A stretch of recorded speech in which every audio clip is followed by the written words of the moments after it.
O chamado de Jesus a João. O encontro entre João e Jesus ocorreu em um contexto de crescente expectativa religiosa. João Batista estava pregando no Vale do Jordão, anunciando um batismo de arrependimento e preparando o povo para a chegada iminente do Messias. Muitos galileus iam ouvi-lo, atraídos pela intensidade de sua mensagem e pela sensação de que algo decisivo estava prestes a começar. Entre os que se sentiram convocados estavam João e seu irmão Tiago. A tradição preserva a ideia de que ambos já haviam ouvido falar de Jesus antes de conhecê-lo pessoalmente, talvez por testemunhos recolhidos em Cafarnaum ou nas margens do lago, onde os rumores se espalhavam rapidamente. Segundo o Evangelho de João, o encontro inicial ocorreu quando João Batista apontou Jesus como o Cordeiro de Deus. Esse gesto despertou no jovem pescador uma mistura de curiosidade e convicção interior que o levou a seguir o Mestre de Nazaré. O relato é sóbrio, direto, quase íntimo. Jesus se volta e pergunta o que procuram. Eles respondem com outra pergunta: Rabi, onde moras? E Jesus os convida a acompanhá-lo. Aquele dia marcou um ponto de inflexão para João. Não por um milagre espetacular, nem por um discurso prodigioso, mas pela sensação de ter encontrado alguém cuja presença irradiava a verdade. Após esse primeiro encontro, João retornou ao seu ofício, mas já não era o mesmo. O chamado definitivo ocorreu às margens do mar da Galileia, quando Jesus caminhava perto das barcas de Zebedeu. O Evangelho de Marcos relata a cena com a precisão de quem lembra um momento inegociável. Jesus vê Tiago e João remendando redes, os chama, e eles deixam seu pai na barca com os jornaleiros e os seguem sem vacilar. Esse gesto de abandonar redes, barca e família tinha um peso cultural imenso. Na sociedade judaica do século I, o ofício dos pais era herdado quase automaticamente. Romper com essa cadeia implicava uma escolha radical que só podia ser explicada pela força de um chamado espiritual. O ato de deixar as redes também tinha um simbolismo profundo. A rede representava o sustento, a segurança, a identidade. Renunciar a ela equivalia a lançar-se no desconhecido. Para João, acostumado à dureza do trabalho e à estabilidade do negócio familiar, seguir Jesus implicava abandonar um futuro previsível. Não haveria garantias materiais nem reconhecimento social, apenas a promessa implícita de participar de uma missão que parecia superar a compreensão humana. O relato dos evangelhos mostra que o chamado de Jesus não foi apenas um convite pessoal, mas uma redefinição da vida deles. A Tiago e a João, Jesus os chamou de Boanerges, filhos do trovão. O apelido misterioso e sugestivo provavelmente fazia referência à sua energia, ao ímpeto ou à intensidade emocional com que viviam a fé. Esse título marcou desde o princípio uma relação particular entre o mestre e os dois irmãos, indicando que ele via neles um caráter que poderia ser canalizado para algo maior. Seguindo Jesus, João se viu imerso em um mundo distinto ao da pesca. As caminhadas por aldeias e cidades, as multidões que chegavam para ouvir, as discussões com fariseus e escribas, os enfermos que buscavam alívio. Tudo fazia parte de uma nova realidade que se expandia dia após dia. O ritmo do discipulado não era mais simples do que o da pesca. Exigia resistência, capacidade de observação, paciência e uma entrega constante. Mas para João, representava uma transformação interior, um passo do conhecido para o eterno. É provável que, no início, João não compreendesse plenamente a natureza da missão de Jesus. Como muitos judeus de sua época, esperavam um Messias forte, um líder capaz de restaurar o reino de Israel. No entanto, a mensagem de Jesus falava de misericórdia, de conversão do coração, de um reino espiritual que começava dentro de cada pessoa. João teve que reajustar suas expectativas, substituindo as imagens do Messias guerreiro pelas do Messias que cura, perdoa e ensina. Ainda assim, permaneceu perto dele, tentando compreender, ouvindo cada palavra e observando cada gesto. Os evangelhos destacam que, desde cedo, João fez parte do grupo mais próximo de Jesus. Esse privilégio não era concedido ao acaso. Respondia à sensibilidade espiritual do jovem pescador, à sua disposição para aprender e a um tipo de lealdade que se manifestaria plenamente durante a paixão. Para João, caminhar com Jesus não era uma obrigação nem um gesto de obediência cega, mas uma relação que se aprofundava dia após dia. Deixar as redes fora apenas o primeiro passo. A verdadeira transformação estava se gestando em seu interior, moldada pela presença do Mestre. A decisão de seguir Jesus também afetou sua relação com a família. Embora os evangelhos não detalhem a reação de Zebedeu, o fato de que os dois irmãos deixaram o negócio implica que a família aceitou de algum modo o chamado. Salomé, sua mãe, aparece mais adiante acompanhando Jesus, o que sugere que o círculo familiar apoiou, ou ao menos compreendeu, a magnitude do que estava acontecendo. Esse apoio silencioso permitiu que João se entregasse por completo ao discipulado, sem carregar a sombra da desobediência ou do conflito familiar. O chamado de Jesus não foi um evento isolado, mas o início de um processo que transformou João de pescador em testemunha. Enquanto avançavam pelas colinas da Galileia e pelos caminhos que levavam à Judeia, João observava em Jesus uma autoridade que não dependia de títulos nem de força militar. Naquele mestre, distinto de todos que havia conhecido, encontrou uma voz que penetrava profundamente no coração humano e despertava um desejo de verdade que nunca havia sentido. Cada dia confirmava que havia tomado a decisão certa ao abandonar as redes. João dentro do círculo íntimo de Jesus. Desde os primeiros meses do ministério de Jesus, João começou a ocupar um lugar distinto entre os discípulos. Não era simplesmente mais um no grupo que o seguia pelas aldeias da Galileia. Fazia parte de um círculo reduzido que tinha acesso a ensinamentos e momentos que o restante não presenciava. Esse círculo íntimo era composto por 3 figuras principais: Pedro, Tiago e João.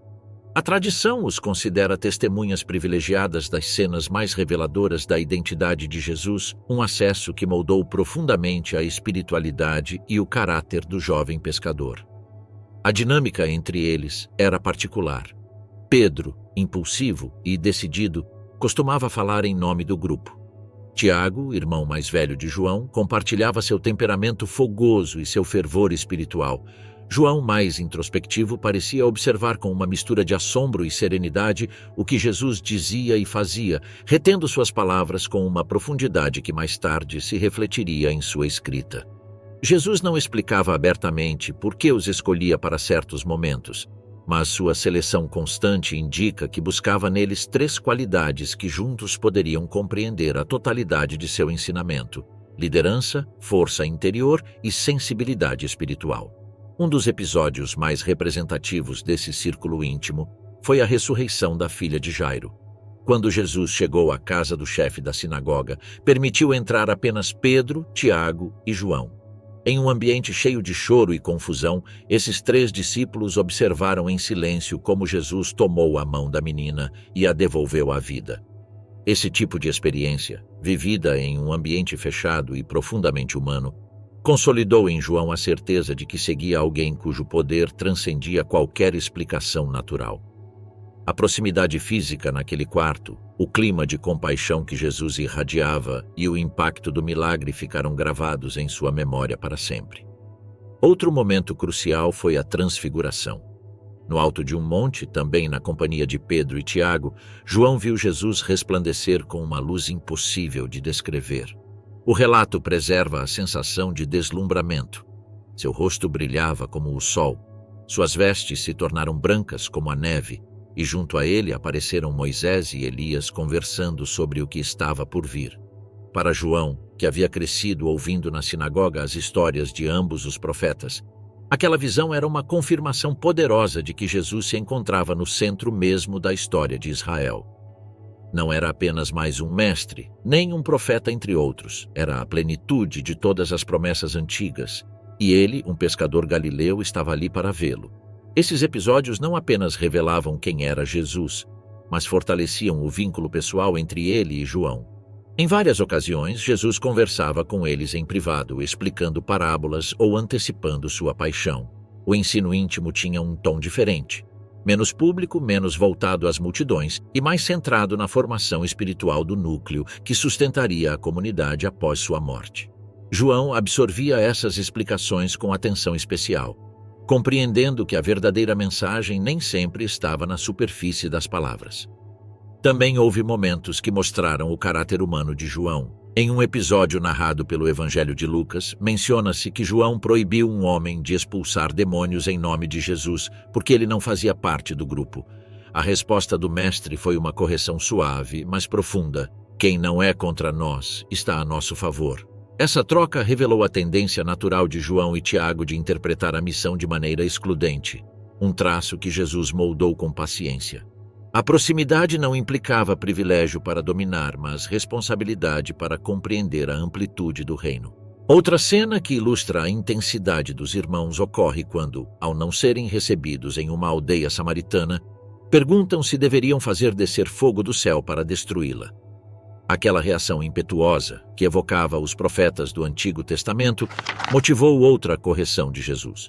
O apelido Filhos do Trovão fazia sentido, paixão sem filtro, fervor que precisava ser purificado pela misericórdia.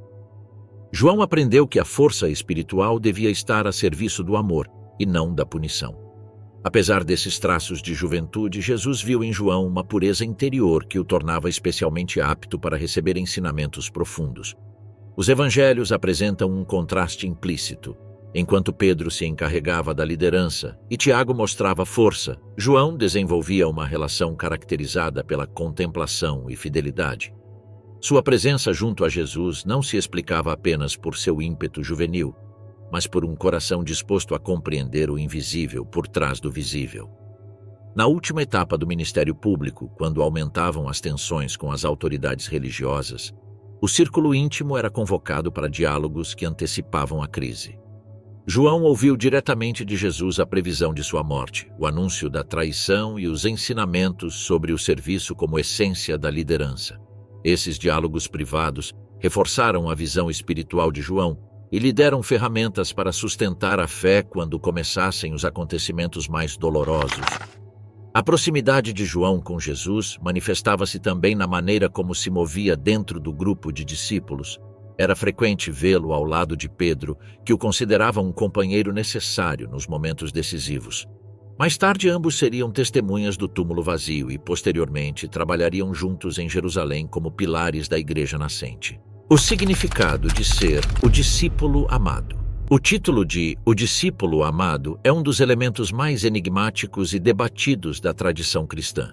Aparece apenas no Evangelho de João, nunca identificado por um nome explícito, mas vinculado pela tradição antiga à figura do próprio João, filho de Zebedeu. O estilo íntimo e contemplativo do quarto evangelho levou gerações de estudiosos a interpretar esse título como um reflexo de uma relação singular entre Jesus e o jovem discípulo, uma proximidade formada não apenas por experiência compartilhada, mas por afinidade espiritual. No mundo judaico do século I, a amizade profunda entre mestre e discípulo era um vínculo altamente valorizado. Não implicava favoritismo, mas uma capacidade particular do discípulo de compreender a mente e o coração do mestre. Entre os rabinos, dizia-se que um discípulo autêntico se cobre com o pó dos pés de seu mestre, expressão que evocava proximidade constante, escuta atenta e uma relação quase familiar. Chamar alguém de amado nesse contexto sugeria uma conexão baseada em confiança, sensibilidade e fidelidade. No Evangelho de João, o discípulo amado aparece em momentos decisivos. Está junto a Jesus durante a última ceia, reclinado próximo ao seu peito, gesto que na cultura semítica simbolizava intimidade e acesso direto ao coração do anfitrião. Essa cena não mostra apenas afeto, mas a centralidade do discípulo no grupo mais próximo. Ali recebe um dos primeiros indícios sobre a identidade do traidor, um sinal da confiança que Jesus depositava nele. Nenhum outro evangelho descreve tal proximidade física, o que sublinha a perspectiva única a partir da qual a história é narrada. Outra aparição crucial do discípulo amado ocorre no momento mais sombrio do relato, a crucificação. Enquanto a maioria dos discípulos havia fugido por medo, esse discípulo permaneceu aos pés da cruz junto a Maria e outras mulheres. O evangelho o apresenta como testemunha direta das últimas palavras de Jesus. Descrever alguém como amado, nesse contexto, não se tratava de um título honorífico, mas de uma evidência narrativa. Era aquele que permaneceu quando os outros não puderam. Sua presença no Gólgota encarnava uma fidelidade sem reservas, fruto de uma relação formada na intimidade da escuta e da contemplação. A questão histórica é por que João recebeu essa distinção. Uma das interpretações mais difundidas sustenta que Jesus percebia nele um coração particularmente aberto à revelação espiritual. Dos três do círculo íntimo, João era o mais jovem. Sua juventude poderia tê-lo tornado mais receptivo a uma visão do reino que desafiava as expectativas messiânicas tradicionais. Enquanto Pedro lutava com seu impulso de proteger e liderar, e Tiago mostrava a intensidade característica dos Boanerges, João revelava uma capacidade natural de penetrar o simbolismo profundo das palavras de Jesus. Outra interpretação de caráter literário sustenta que o uso do título discípulo amado no Evangelho se deve a uma intenção teológica, mostrar ao leitor o ideal do discípulo perfeito, aquele que ouve, compreende, permanece e dá testemunho. Sob essa perspectiva, o título não exclui os demais discípulos, mas funciona como um recurso narrativo para destacar uma forma de seguir Jesus. No entanto, a tradição patrística coincidiu em identificar o discípulo amado com João, apontando que seu testemunho ocular se refletia na profundidade e no estilo contemplativo do Evangelho. Também se debateu se o título poderia ter um matiz simbólico relacionado com a comunidade joanina, um grupo de cristãos que, segundo alguns estudiosos, teria preservado e transmitido os ensinamentos de João. Para eles, o discípulo amado representaria a autoridade espiritual de seu mestre, mais do que um personagem autobiográfico. Ainda assim, mesmo essa interpretação reconhece que a figura remete a um discípulo real, cuja proximidade com Jesus se tornou o fundamento de uma tradição teológica. Além dos debates, o certo é que o vínculo entre Jesus e João ocupa um lugar único nos evangelhos. João não apenas compreende as palavras do Mestre, mas capta seu tom, seus silêncios e o sentido profundo de seus gestos. Quando o Evangelho de João afirma que o Verbo se fez carne ou que Deus é amor, reflete uma experiência contemplativa que dificilmente teria surgido sem uma relação intensa com a pessoa de Jesus. Ser amado nesse contexto implicava ter sido transformado por essa proximidade. O título também sugere que João percebia em Jesus algo mais do que um mestre. Em comparação com os outros discípulos, seu evangelho apresenta Jesus com uma profundidade teológica sem precedentes. O Logos eterno, a luz do mundo, o bom pastor que dá a vida por suas ovelhas. Essa compreensão não é improvisada, nasce da convivência diária, de horas ouvindo o mestre falar, de momentos de silêncio compartilhado e do impacto emocional de vê-lo curar, perdoar e revelar o caráter de Deus em cada gesto. Um elemento adicional que reforça a conexão entre João e o discípulo amado é a cena do túmulo vazio. Quando Maria Madalena anuncia que a sepultura está vazia, Pedro e o discípulo amado correm até ela. O relato detalha que o discípulo chega primeiro, mas deixa Pedro entrar antes. A cena combina a agilidade juvenil, respeito pela autoridade de Pedro e um sentido profundo de amor que se traduz em fé precoce. Viu e creu. Esse detalhe vincula a experiência da ressurreição à sensibilidade especial do discípulo amado. O título reaparece no final do Evangelho, quando Jesus ressuscitado se aproxima dos discípulos junto ao mar da Galileia. É o discípulo amado quem reconhece primeiro o Senhor a partir da barca. Esse reconhecimento instantâneo, quase intuitivo, resume a essência do vínculo. João não precisa de sinais nem de explicações. Conhece a voz de seu mestre mesmo à distância. Os momentos-chave em que João esteve presente. João presenciou alguns dos episódios mais significativos e reveladores do ministério de Jesus.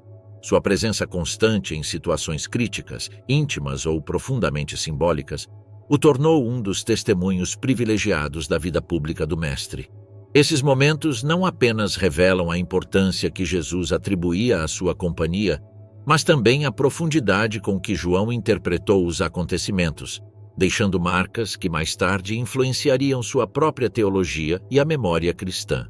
Um dos primeiros episódios-chave ocorreu em Caná da Galileia, onde Jesus realizou seu primeiro sinal público, a transformação da água em vinho durante um casamento.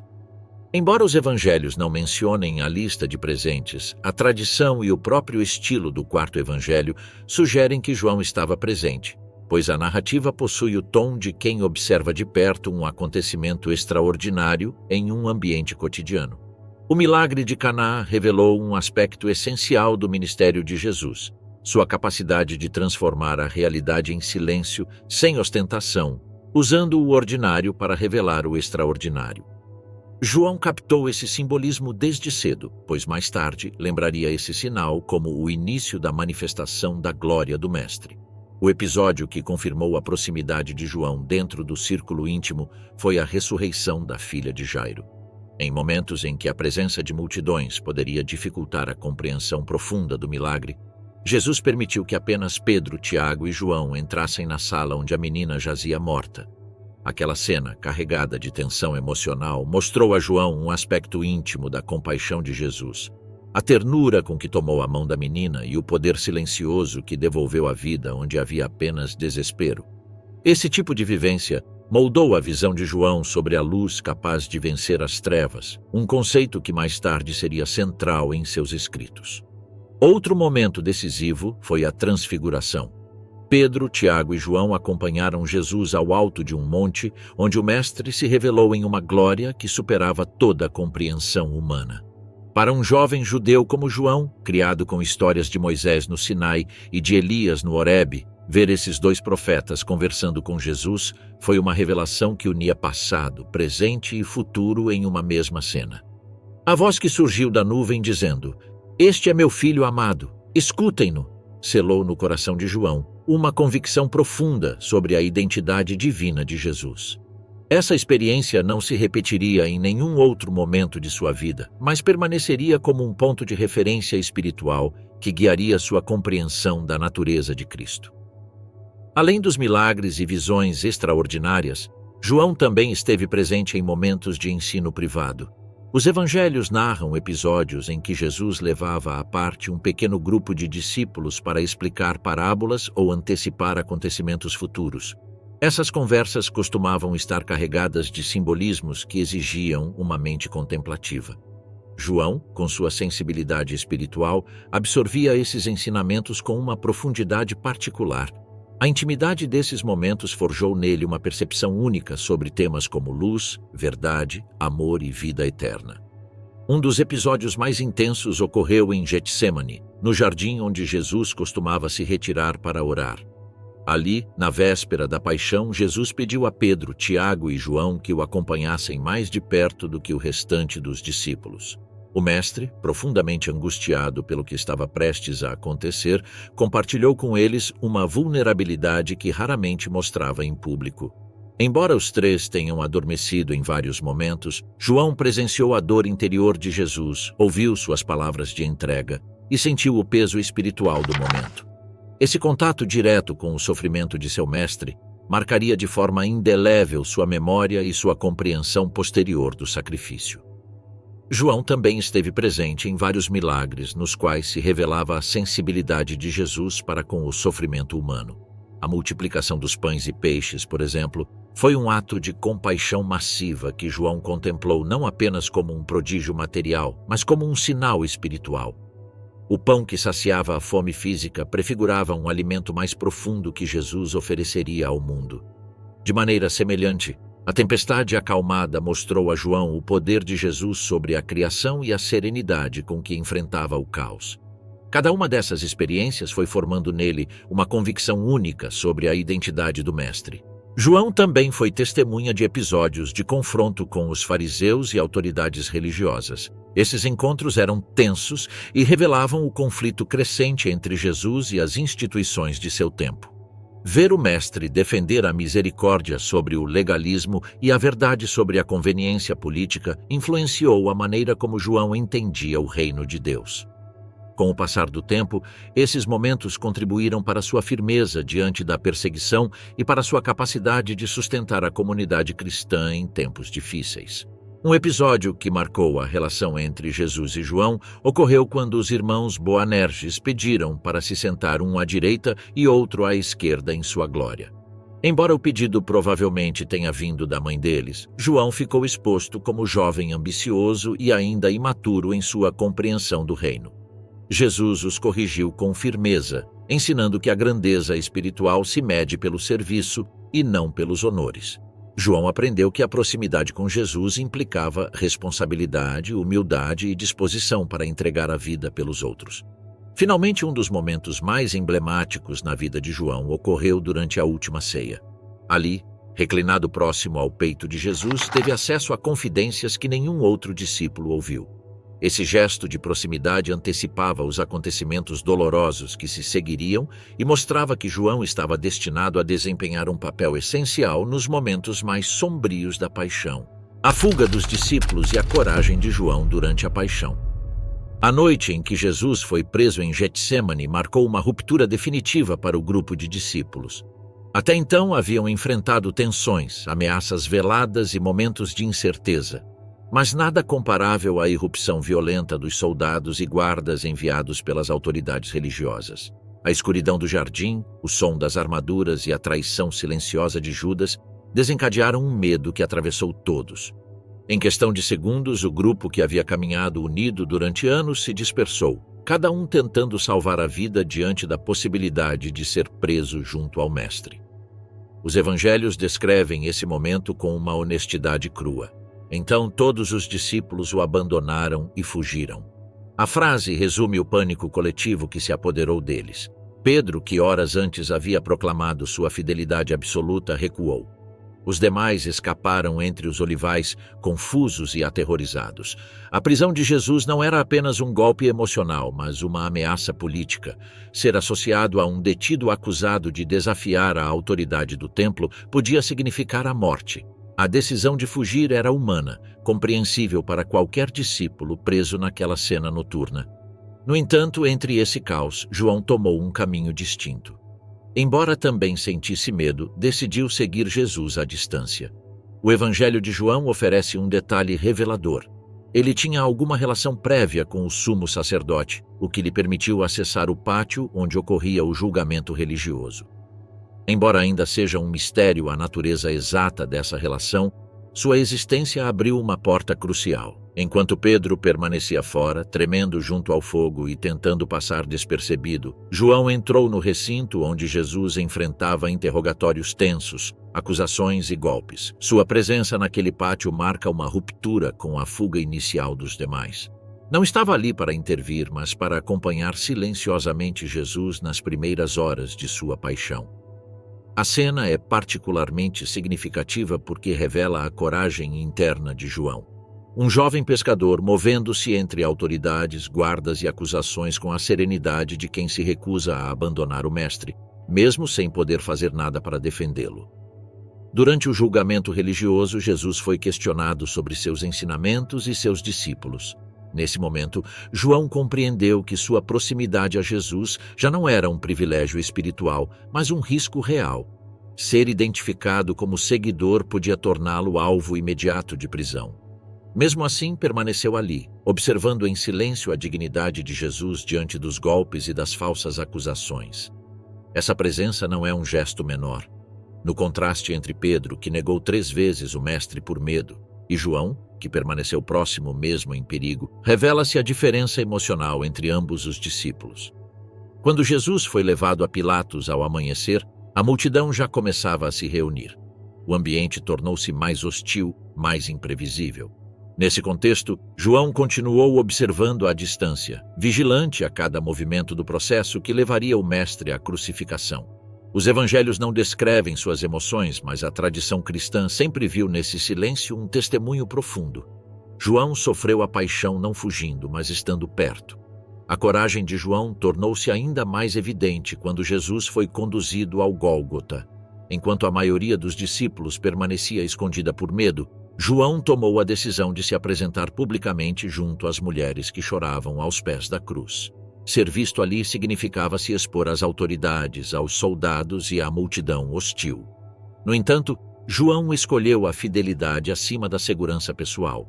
Aos pés da cruz, João encontrou-se em um espaço carregado de brutalidade e simbolismo. Jesus, enfraquecido e agonizante, tornava-se objeto de escárnio e violência. As mulheres, entre elas Maria, sua mãe, agarravam-se à proximidade como um ato de amor e resistência. João juntou-se a esse pequeno remanescente que não permitiu que Jesus morresse sozinho. Foi o único dos apóstolos que assumiu esse risco. Sua presença não foi apenas um gesto de amor, mas também de testemunho. João contemplou com seus próprios olhos a realidade mais dura da paixão: os pregos, a sede, os insultos, o tremor da terra, o grito final. O Evangelho de João tem uma frase curta, mas decisiva para assinalá-lo: quem o viu dá testemunho e seu testemunho é verdadeiro. Essa observação não é uma formalidade literária, mas uma declaração direta do impacto emocional que essa experiência exerceu sobre ele. Os evangelhos não mencionam nenhuma palavra de João durante a paixão. Seu silêncio junto à cruz é, em si mesmo, uma mensagem. O discípulo, que em outros momentos havia mostrado impulsos juvenis, agora permanece imóvel, firme, acompanhando em silêncio. Esse contraste revela uma maturidade nascida do sofrimento e da fidelidade. João não fugiu da dor, ele a contemplou, a sustentou, a assumiu. Quando a morte de Jesus se consumou, João continuou próximo.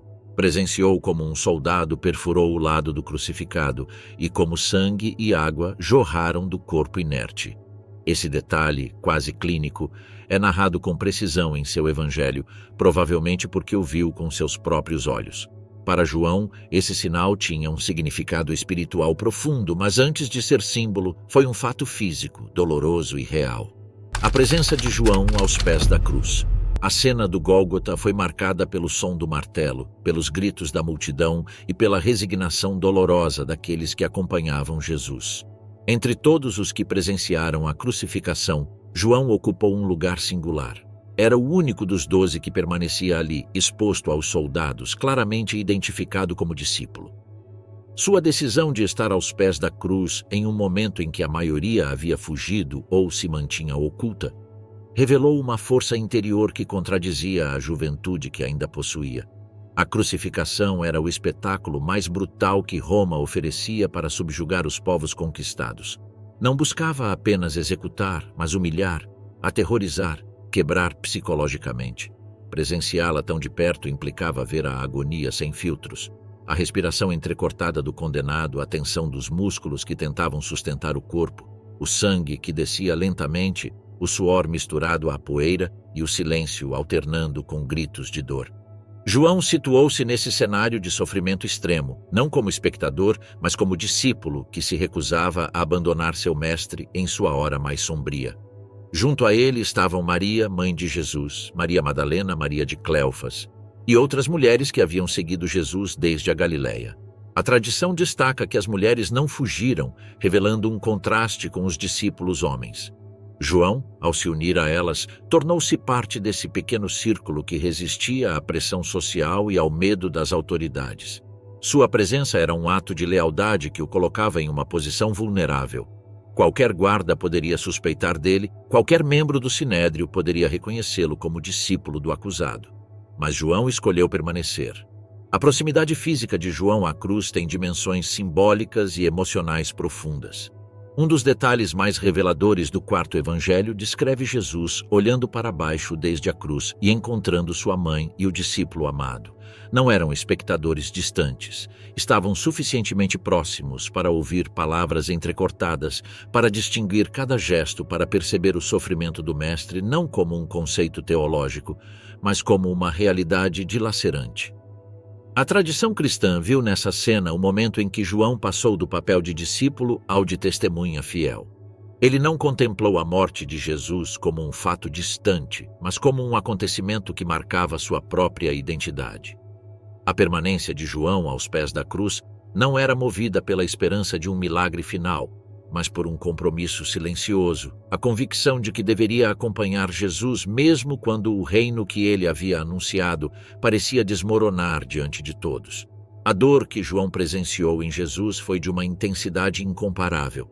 Os evangelhos destacam a sede, o cansaço e as palavras de abandono que refletiam a profundidade do sofrimento físico e espiritual.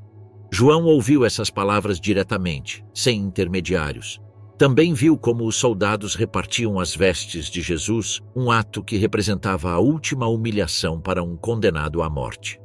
O jovem discípulo presenciou como a humanidade se mostrava em sua crueza mais absoluta, maltratando e ridicularizando o homem que ele reconhecia como enviado de Deus. À medida que a agonia avançava, João permaneceu ali, sustentando Maria e sendo sustentado por ela. Essa troca silenciosa de dor criou um vínculo que o próprio Jesus consagrou ao pronunciar uma das frases mais significativas da paixão: Mulher, eis aí o teu filho. E depois, dirigindo-se a João, eis aí a tua mãe. Essas palavras, ditas desde a cruz, conferiam a João uma responsabilidade que ia além do parentesco biológico. Em uma cultura onde o cuidado das viúvas era uma obrigação sagrada, Jesus confiava sua mãe ao discípulo que havia demonstrado fidelidade inabalável. A partir desse momento, João não foi apenas uma testemunha, tornou-se parte ativa do círculo mais íntimo do sofrimento de Jesus. Assumiu a guarda de Maria como um ato de obediência direta ao mestre agonizante. Essa incumbência revelava um nível de confiança que nenhum outro discípulo recebeu naquele instante. João transformou-se simbolicamente no herdeiro espiritual do cuidado da família de Jesus. A presença de João permitiu que as narrativas posteriores incluíssem detalhes que só um testemunho ocular poderia registrar. Ele viu quando um soldado, para confirmar a morte de Jesus, perfurou seu lado com uma lança e observou como saíram sangue e água.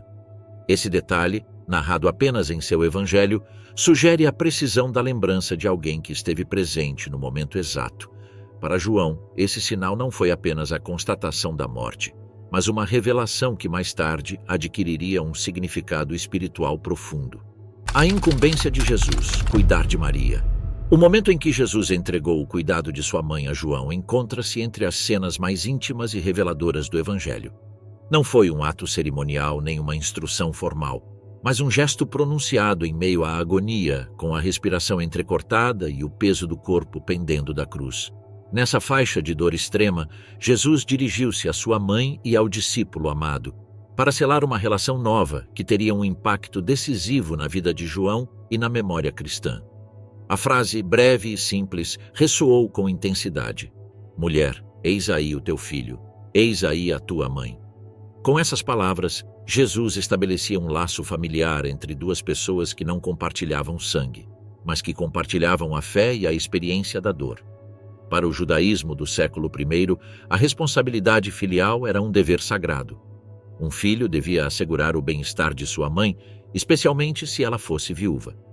A ausência de José nos relatos da paixão indica que Maria já não tinha esposo, portanto, a proteção deveria recair sobre os filhos. Mas Jesus, ao confiar Maria a João, mostrava que os laços espirituais podiam transcender os vínculos biológicos. Que Jesus não tenha confiado o cuidado de Maria a algum de seus irmãos biológicos, mencionados nos evangelhos como Tiago, José, Simão e Judas, gerou análises ao longo dos séculos. A explicação mais habitual é que esses irmãos não eram seus seguidores naquele momento, enquanto João havia demonstrado fidelidade absoluta. Jesus confiava que João compreenderia a dimensão espiritual e humana de seu pedido. Foi um ato simbólico que definia a essência da nova comunidade, um grupo unido não pelo sangue, mas pela fé e pela missão compartilhada. A tradição cristã sempre interpretou essa incumbência como um gesto de amor e confiança. Jesus, em sua hora final, não pensou em si mesmo, mas na vulnerabilidade de sua mãe e na disposição de João para assumir uma responsabilidade tão profunda.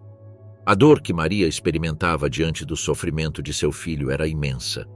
João, que a acompanhava desde o início da crucificação, havia visto suas lágrimas, percebido seu silêncio dilacerante e sentido a necessidade de sustentá-la quando o corpo de Jesus fraquejava sobre a cruz.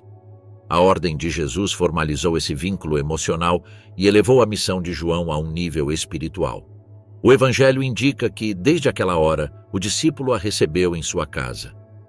Esta frase aponta para uma decisão imediata, quase instintiva. João compreendeu que obedecer a Jesus naquele momento significava abrir seu lar, reorganizar sua vida e assumir o papel de protetor e consolador de Maria. Embora não se especifique onde residiram depois, a tradição mais antiga sustenta que João a levou para viver com ele primeiro em Jerusalém, onde a comunidade cristã começava a se formar, e mais tarde, possivelmente, em Éfeso, quando a missão apostólica se expandiu além das fronteiras da Judéia. Essa incumbência teve implicações mais profundas do que a simples convivência. Maria, mãe de Jesus, era portadora de uma experiência única. Havia acompanhado seu filho desde a anunciação até a cruz. João, ao conviver com ela, recebeu um testemunho íntimo que nenhum outro apóstolo compartilhou. É razoável pensar que muitas das reflexões teológicas que depois aparecem em seu evangelho foram alimentadas por longas conversas com Maria. Sua presença consolidou em João uma visão mais contemplativa e espiritual do mistério de Cristo. A tradição assegura que Maria se tornou uma figura materna para João em sentido pleno. Ele, que havia perdido o mestre, mas ganhara uma mãe no coração da fé, encontrou nessa relação uma fonte de consolo e fortaleza. Para a comunidade cristã nascente, ver João e Maria juntos era um sinal de continuidade entre a vida terrena de Jesus e a missão pascal dos apóstolos. Ela, testemunha da encarnação, e ele, testemunha da paixão, representavam dois pilares da memória apostólica que se entrelaçavam no mesmo lar. A incumbência também teve impacto na autoridade espiritual de João. Ao receber Maria, ele se tornou não apenas discípulo, mas guardião da memória íntima de Jesus. Seu evangelho reflete uma sensibilidade única diante do mistério da encarnação e da identidade de Jesus como Filho de Deus, temas que ressoavam profundamente na tradição mariana. Essa percepção não surgiu de uma análise abstrata, mas da convivência diária com a mãe do Mestre, de compartilhar silêncios, memórias e orações. A participação de João na ressurreição. A madrugada do primeiro dia da semana começou com um ar estranho, carregado de silêncio e presságio. Após a morte de Jesus, os discípulos haviam se dispersado e se refugiado em casas fechadas por medo das autoridades. João, embora profundamente afetado pelos acontecimentos do Gólgota, permanecia em Jerusalém, junto a Maria, submetido a um luto silencioso que acompanhava cada respiração. Ninguém imaginava que aquela madrugada quebraria definitivamente o domínio do medo. O Evangelho de João narra que foi Maria Madalena quem irrompeu na casa onde estavam reunidos alguns discípulos para anunciar que o sepulcro estava vazio. A mensagem era desconcertante. A pedra havia sido removida e o corpo não estava lá. Não falou de aparições ainda, apenas de ausência. Para João, que havia visto com seus próprios olhos onde haviam colocado Jesus e como haviam selado o sepulcro, a notícia soou como um golpe que misturava temor, esperança e desconcerto. A morte era um fato irrefutável. Como poderia o sepulcro estar vazio? João e Pedro correram até o túmulo. O relato conserva um detalhe que parece insignificante, mas que a tradição interpretou como um sinal da juventude de João. Ele chegou primeiro. Não se trata apenas de velocidade física. É a imagem de um coração que arde por compreender, por ver, por tocar a realidade que desafia a lógica. No entanto, ao chegar ao sepulcro, João parou na entrada. Viu os panos ali, organizados, mas não entrou. A prudência e o respeito o fizeram esperar por Pedro, que ao chegar, entrou sem hesitar, impulsionado pelo seu espírito decidido. Quando Pedro entrou, observou os panos e o sudário dobrado à parte. Não havia sinais de roubo, não havia desordem, não havia violência. Tudo estava estranhamente ordenado, como se a morte não tivesse sido interrompida por mãos humanas, mas transcendida de dentro. Então João também entrou. O Evangelho descreve esse momento com uma frase que marcou a espiritualidade cristã: viu e creu. Ele não viu Jesus ressuscitado naquele instante, apenas viu o sepulcro vazio. Mas, na ausência, percebeu uma presença. A fé de João na ressurreição nasceu antes de ver o ressuscitado. Sua intuição espiritual, forjada em anos de proximidade com Jesus, permitiu-lhe reconhecer nos panos e no silêncio do sepulcro um sinal inequívoco. Outros discípulos demoraram mais a compreender. Ele entendeu desde o primeiro olhar. Esse ato de fé precoce o tornaria um dos testemunhos mais importantes da ressurreição dentro da primeira comunidade cristã. Após a descoberta do sepulcro vazio, João voltou junto a Pedro para se reunir com os demais discípulos. Embora o medo ainda estivesse presente, o ambiente havia mudado. A possibilidade de que Jesus tivesse vencido a morte começava a atravessar a escuridão que os havia paralisado. No entanto, não foi até a tarde daquele mesmo dia que Jesus apareceu a um grupo de discípulos reunidos em uma casa com as portas fechadas. João estava ali quando Jesus se apresentou no meio deles, dizendo: "A paz esteja com vocês." A experiência foi transformadora. O Jesus que se apareceu não era uma visão, nem um espírito, mas alguém com um corpo real, capaz de mostrar as feridas da crucificação. João, que estivera ao pé da cruz, reconheceu imediatamente as marcas que havia visto se formar sob a violência dos soldados. Essa continuidade entre o crucificado e o ressuscitado foi uma das chaves teológicas do Evangelho de João. A vida não era uma negação da morte, mas sua vitória. Nas semanas seguintes, João foi testemunha de outras aparições. Uma delas ocorreu no mar da Galileia, onde Jesus se manifestou enquanto os discípulos pescavam. Quando ainda estavam na barca, foi João o primeiro a reconhecer o Mestre na figura que os chamava desde a margem. Essa capacidade de reconhecimento imediato era uma extensão natural da relação que tiveram durante o ministério. João não precisava de provas adicionais, conhecia a voz, o gesto e o olhar de Jesus. Essa aparição incluiu um detalhe que reforçou a autoridade de João dentro do grupo. Foi ele quem sussurrou a Pedro: "É o Senhor." Pedro, impulsivo como sempre, lançou-se à água para ir ao seu encontro. O gesto de João de perceber primeiro, compreender antes e indicar aos outros tornou-se uma característica definidora de seu papel na comunidade. Não era o líder visível, mas sim o testemunho profundo que reconhecia a presença do ressuscitado antes de todos. Além de presenciar aparições, João participou da missão que Jesus confiou a seus discípulos após a ressurreição: anunciar a boa nova e perdoar os pecados. Essa missão, alicerçada na experiência pessoal do sepulcro vazio e dos encontros com o ressuscitado, marcou a transição do discípulo temeroso para o apóstolo valente. João já não era apenas o jovem que havia contemplado a cruz, era testemunha da vida definitiva que transbordava todo o limite humano. A ressurreição de Jesus também deu sentido à tarefa que João havia recebido ao pé da cruz. Cuidar de Maria adquiriu agora uma nova dimensão. Ela também seria testemunha da vitória de seu filho. Conviver com a mãe do ressuscitado, João tornou-se depositário de uma memória dupla, a do filho crucificado e a do filho glorificado. Sua fé se nutria tanto da experiência da dor quanto da alegria da ressurreição.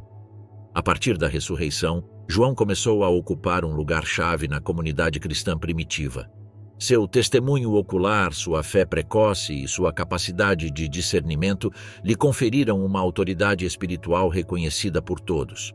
Não seria a figura mais dominante, pois esse papel caberia a Pedro, mas sim um dos pilares silenciosos cuja profundidade teológica moldaria a identidade cristã. João como pilar da igreja primitiva. Após a ressurreição de Jesus e as múltiplas aparições que confirmaram a continuidade entre o Mestre crucificado e o Senhor glorificado, os discípulos se reuniram novamente em Jerusalém. Temerosos no início, animados depois pela experiência do ressuscitado e finalmente fortalecidos pela vinda do Espírito Santo no Pentecostes, começaram a se organizar como uma comunidade estável. Nesse processo, João surgiu junto a Pedro como uma figura fundamental nos primeiros passos da igreja nascente. O livro de Atos dos Apóstolos mostra João de maneira constante ao lado de Pedro. Não é por acaso que ambos aparecem juntos em episódios decisivos: a cura do aleijado na Porta Formosa, a defesa perante o Sinédrio e a supervisão da pregação em Samaria. Essa associação revela um vínculo apostólico reconhecido por toda a comunidade. Pedro era o porta-voz, o líder visível. João, por sua vez, era a presença sólida, o testemunho confiável cuja autoridade se apoiava em sua proximidade com Jesus, sua fidelidade na paixão e sua compreensão espiritual dos acontecimentos. Um dos episódios mais emblemáticos foi a cura do homem coxo que pedia esmolas no templo. Pedro e João o encontraram à entrada chamada Porta Formosa. Quando o mendigo pediu esmola, Pedro respondeu: "Não tenho prata nem ouro, mas o que tenho isso te dou. Em nome de Jesus Cristo, levanta-te e anda." João estava ali, sustentando com sua presença o ato que abriria um novo capítulo de proclamação pública. A multidão ficou admirada e rapidamente as autoridades religiosas intervieram, alarmadas pelo crescente movimento que proclamava a ressurreição de Jesus. Ambos os apóstolos foram presos e levados perante o Sinédrio. Durante esse interrogatório, João se manteve firme ao lado de Pedro. Para os líderes religiosos, enfrentar dois dos discípulos mais próximos de Jesus era inquietante. Eles os haviam visto acompanhar o Mestre durante seu ministério. Agora os viam pregar com convicção e coragem. A autoridade espiritual de João não dependia de discursos extensos, mas de seu testemunho silencioso. Sua presença reforçava a credibilidade da proclamação apostólica. O Sinédrio, incapaz de negar o milagre e temeroso do apoio popular, decidiu libertá-los com ameaças. Mas Pedro e João responderam com uma frase que seria lembrada por séculos: "Não podemos deixar de dizer o que vimos e ouvimos." Essa declaração resumia a essência do apostolado. João não falava de teorias nem de tradições herdadas, falava de fatos vividos. A ressurreição para ele não era um conceito espiritual, mas uma experiência concreta que havia transformado sua vida. Essa certeza alimentava sua coragem diante das ameaças e fortalecia a unidade do grupo apostólico. Com o crescimento da comunidade cristã surgiram desafios internos. A distribuição de bens, a organização dos serviços e a pregação a diferentes grupos culturais exigiam maior coordenação. Nesse processo, João se consolidou como uma das colunas da igreja, junto com Pedro e Tiago, o irmão do Senhor. O apóstolo Paulo, em sua carta aos Gálatas, refere-se explicitamente a esses três como as principais autoridades em Jerusalém. Para Paulo, que havia tido um encontro pessoal com Cristo ressuscitado anos depois, receber o reconhecimento de João significou um aval crucial para sua missão entre os gentios. A autoridade de João baseava-se não apenas em sua experiência junto a Jesus, mas também em seu caráter e maturidade espiritual. Era visto como um homem piedoso, capaz de discernir as necessidades da comunidade e oferecer direção sem se impor com rigidez. Sua sensibilidade, marcada por sua experiência ao pé da cruz e sua relação com Maria, o tornava especialmente próximo dos crentes que sofrem. As primeiras comunidades o viam como um apóstolo que compreendia tanto a dimensão humana do Evangelho quanto sua profundidade teológica. A viagem a Samaria foi outro momento decisivo na missão apostólica. Após saber que os samaritanos haviam recebido a palavra de Deus, graças à pregação de Filipe, os apóstolos enviaram Pedro e João para confirmar a autenticidade do movimento. Essa viagem tinha um simbolismo especial, porque durante o ministério de Jesus, os samaritanos eram vistos com desconfiança pelos judeus. Agora João, que em sua juventude havia pedido fogo do céu sobre uma aldeia samaritana, retornava não para destruir, mas para abençoar e afirmar a inclusão de novos crentes.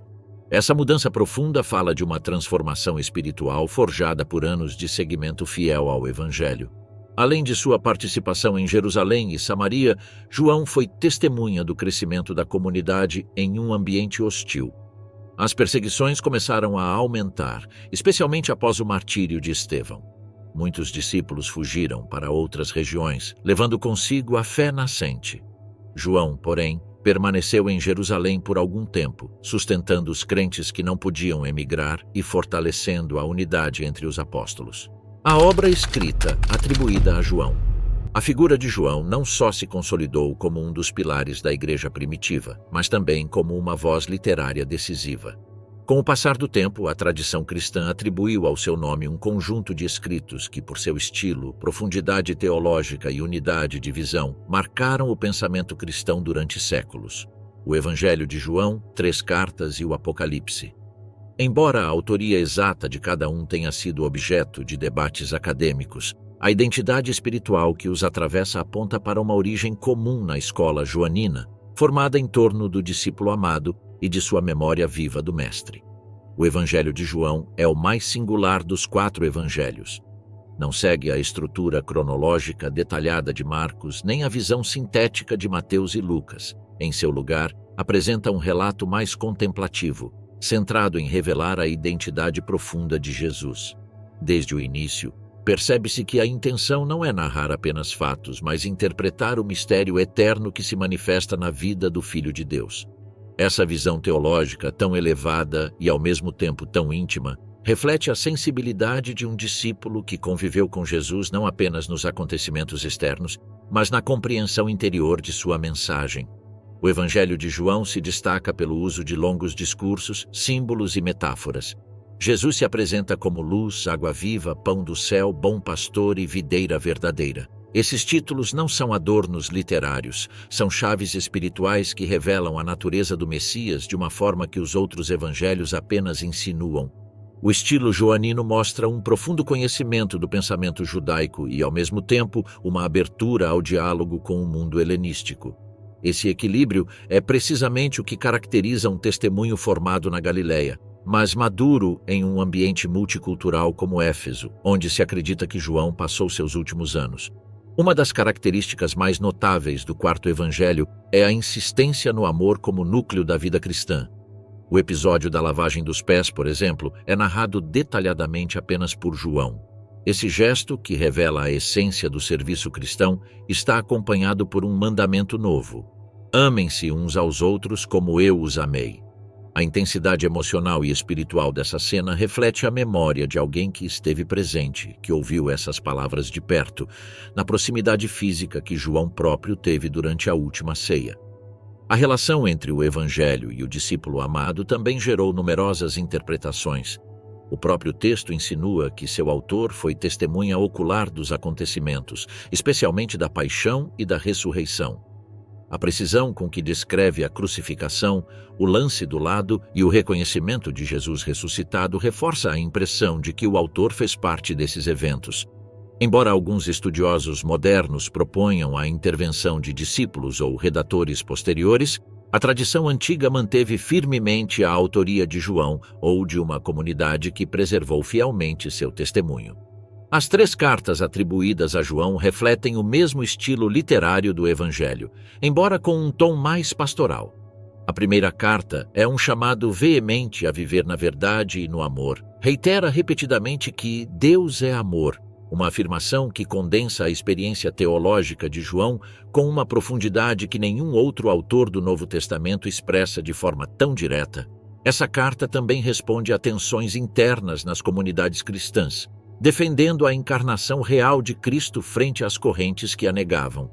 A insistência em que o Verbo se fez carne sugere que João recorria à sua própria experiência como testemunha da vida terrena de Jesus.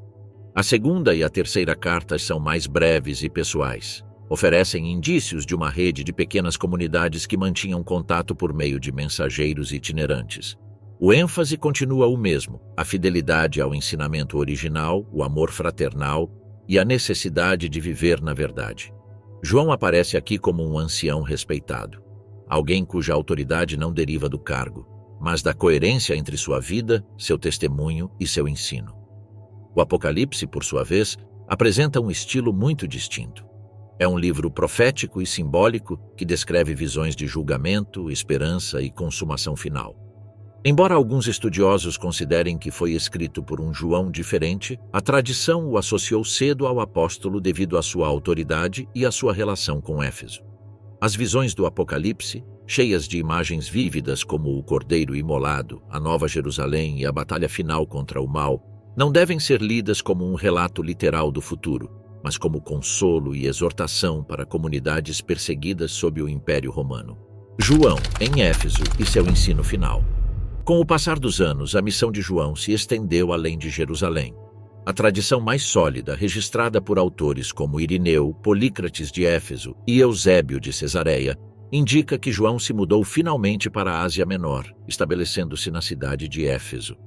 Esta cidade, um dos centros mais importantes do Império Romano na região, era um lugar estratégico para pregar, ensinar e orientar comunidades cristãs que cresciam em um ambiente multicultural, cheio de tensões religiosas, filosóficas e políticas. Éfeso era uma metrópole vibrante, famosa pelo seu comércio, seu porto e seu templo dedicado a Ártemis, uma das 7 maravilhas do mundo antigo.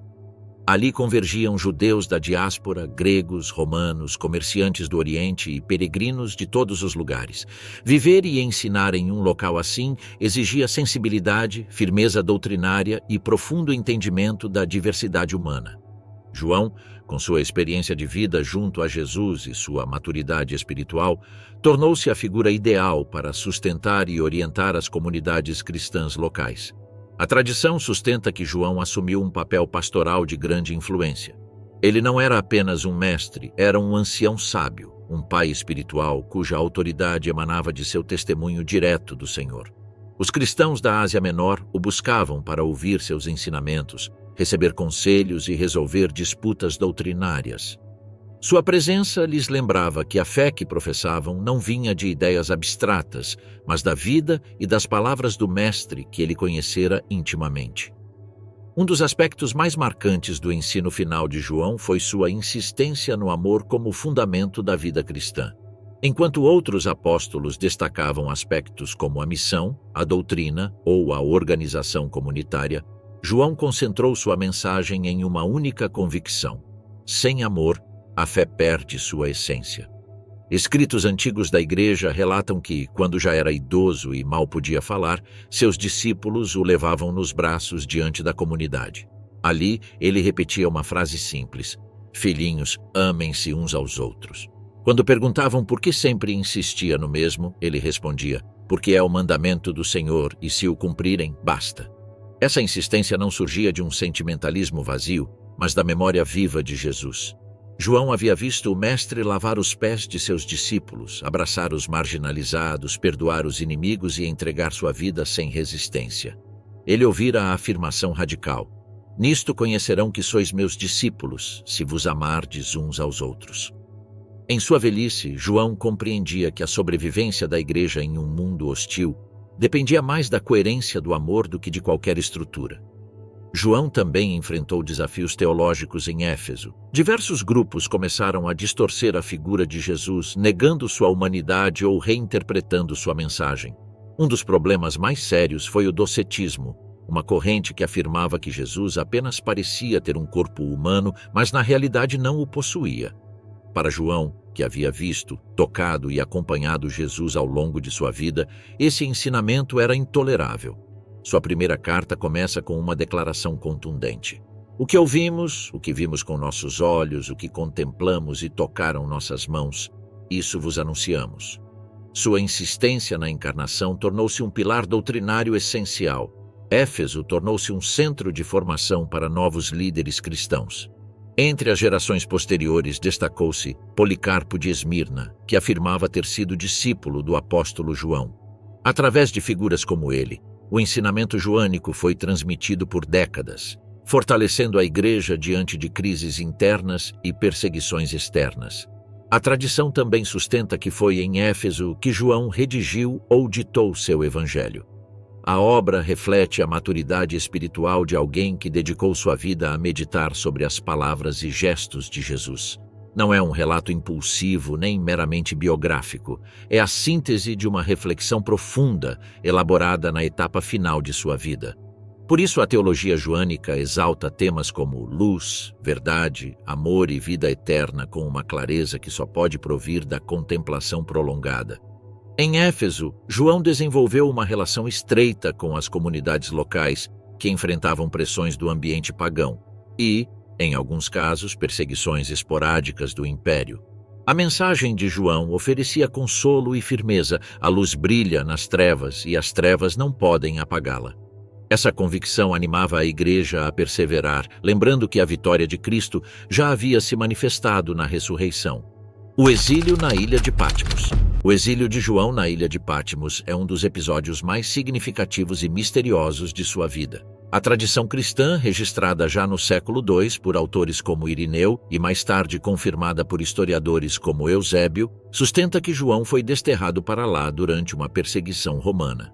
Patmos era uma ilha pequena, rochosa, árida e praticamente desprovida de vegetação, localizada no mar Egeu, utilizada pelo Império como local de confinamento para prisioneiros políticos ou religiosos.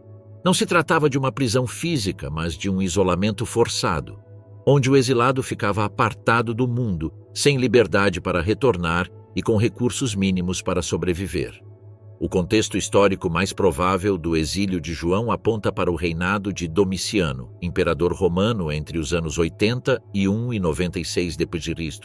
Esse imperador é lembrado por sua tendência autoritária, pela consolidação do culto imperial e pela perseguição a grupos que se negavam a prestar-lhe adoração, entre eles os cristãos. Em várias províncias do Império havia tensões entre as autoridades e as comunidades cristãs, especialmente quando estas se recusavam a participar de cerimônias públicas que exigiam oferecer incenso ao imperador. Nesse ambiente, um líder tão influente como João, conhecido em toda a Ásia Menor, tornava-se um alvo evidente. A transferência para Patmos implicou para João uma ruptura com sua comunidade de Éfeso. Ali ele havia passado anos ensinando, escrevendo e orientando os crentes. Agora deveria enfrentar a solidão e a incerteza. A tradição não descreve os detalhes de sua chegada à ilha, mas é fácil imaginar o apóstolo idoso percorrendo aquelas colinas rochosas, suportando o vento constante que batia nas costas da ilha e buscando refúgio em cavernas ou pequenas construções improvisadas. O exílio, mais que um castigo físico, era uma tentativa de silenciar sua voz, isolar sua influência e frear o crescimento do cristianismo na Ásia Menor. No entanto, Patmos tornou-se o cenário de uma das experiências espirituais mais extraordinárias de toda a literatura bíblica. O próprio João, no livro do Apocalipse, afirma que estava no Espírito no dia do Senhor quando recebeu uma série de visões que transformaram seu desterro em um lugar de revelação. As circunstâncias externas tornaram-se o marco de uma experiência mística que dotou a Igreja de um livro cheio de símbolos, imagens e promessas dirigidas a comunidades perseguidas. O Apocalipse não é um relato linear, mas uma série de visões que João descreve com uma linguagem profundamente simbólica. A figura do cordeiro imolado, os selos, as trombetas, os cavaleiros e a queda da Babilônia representam conflitos espirituais e políticos que as comunidades cristãs viviam na própria carne. Embora muitos detalhes do livro tenham sido interpretados de maneiras diversas, seu propósito central é claro: oferecer esperança aos crentes que sofriam sob a opressão imperial e reafirmar que o triunfo final pertence a Cristo. Para compreender o impacto dessas visões em João, é preciso considerar sua situação pessoal. Em Patmos, sem acesso a templos, sem a companhia da comunidade, sem o apoio de outros líderes, a experiência de receber uma mensagem tão poderosa devia ser ao mesmo tempo consolo e consagração.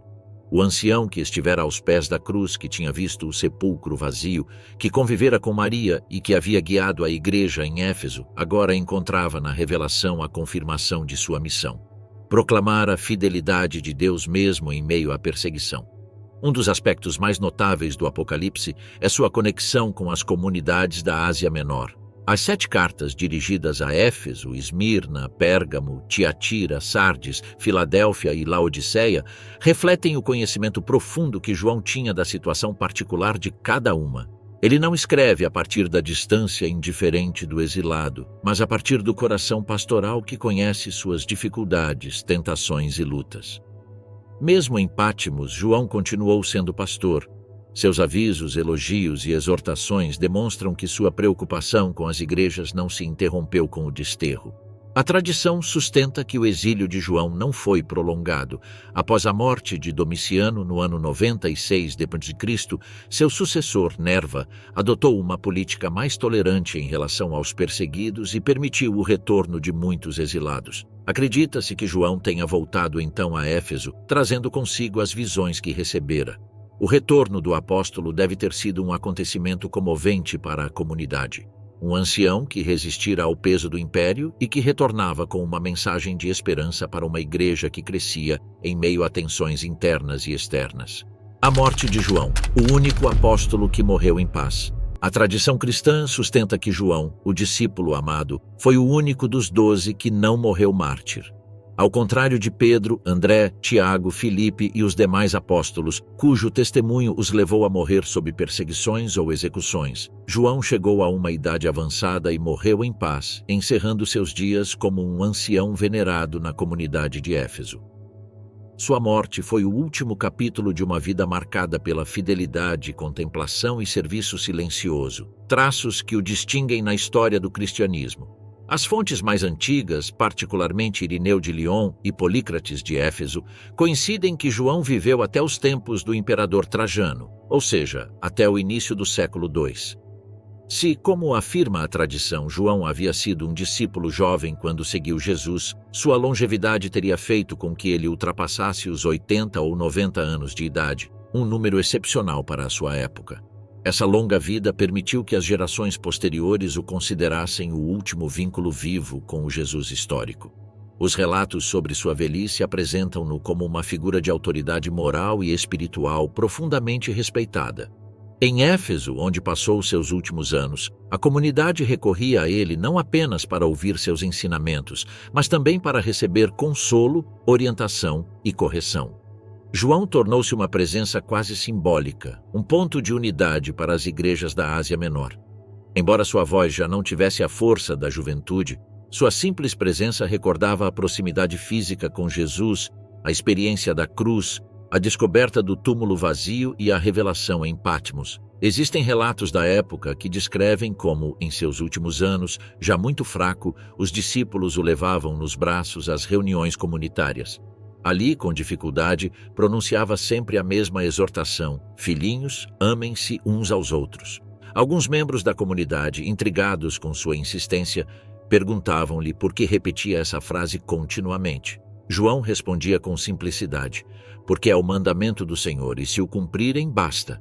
Estas palavras, conservadas por escritores como Jerônimo, oferecem uma imagem comovente do apóstolo idoso, cuja sabedoria condensava em uma única mensagem o coração do Evangelho. As histórias sobre sua longevidade também deram origem a rumores dentro da igreja primitiva. Alguns discípulos acreditaram que Jesus havia prometido que João não morreria antes de seu retorno. Esse mal-entendido provém de um episódio narrado no Evangelho de João, em que Jesus, respondendo a uma inquietação de Pedro sobre o destino do discípulo amado, diz: se eu quiser que ele permaneça até que eu venha, que te importa? Tu, segue-me. O autor do Evangelho esclarece que Jesus não disse que João não morreria, mas que seu destino era assunto do Senhor. No entanto, a interpretação equivocada ganhou força por algum tempo, refletindo a estima especial que os cristãos tinham por João e a sensação de que Deus havia reservado para ele um papel singular. A morte de João, embora serena, não esteve isenta de mistério. Não existem relatos detalhados sobre seus últimos dias nem sobre o momento exato de seu falecimento. Algumas tradições sustentam que morreu em Éfeso, cercado por seus discípulos. Outras afirmam que foi sepultado ali, onde mais tarde se construiria uma basílica em sua honra. O que parece claro é que sua partida não foi marcada por violência nem perseguição, mas pela plenitude de uma vida consagrada. O fato de João não ter morrido como mártir não diminuiu a profundidade de seu testemunho. Pelo contrário, sua longevidade lhe permitiu influenciar 3 gerações distintas de cristãos: os contemporâneos de Jesus, os líderes da segunda geração como Policarpo e Papias, e os cristãos da era posterior que já enfrentavam novas tensões doutrinárias e perseguições imperiais. João tornou-se assim uma ponte viva entre o Jesus histórico e a igreja que avançava para o século II, consolidando estruturas, liturgias e doutrinas. A tradição também relata que, pouco antes de morrer, João pediu para ser enterrado sem pompa nem rituais excessivos. Seu desejo era descansar em silêncio, como havia vivido grande parte de sua vida, sem protagonismos desnecessários, sem buscar honras, simplesmente fiel à missão recebida ao pé da cruz. O túmulo atribuído ao apóstolo em Éfeso tornou-se, com o tempo, um lugar de peregrinação, visitado por fiéis que buscavam a intercessão e a memória do discípulo amado.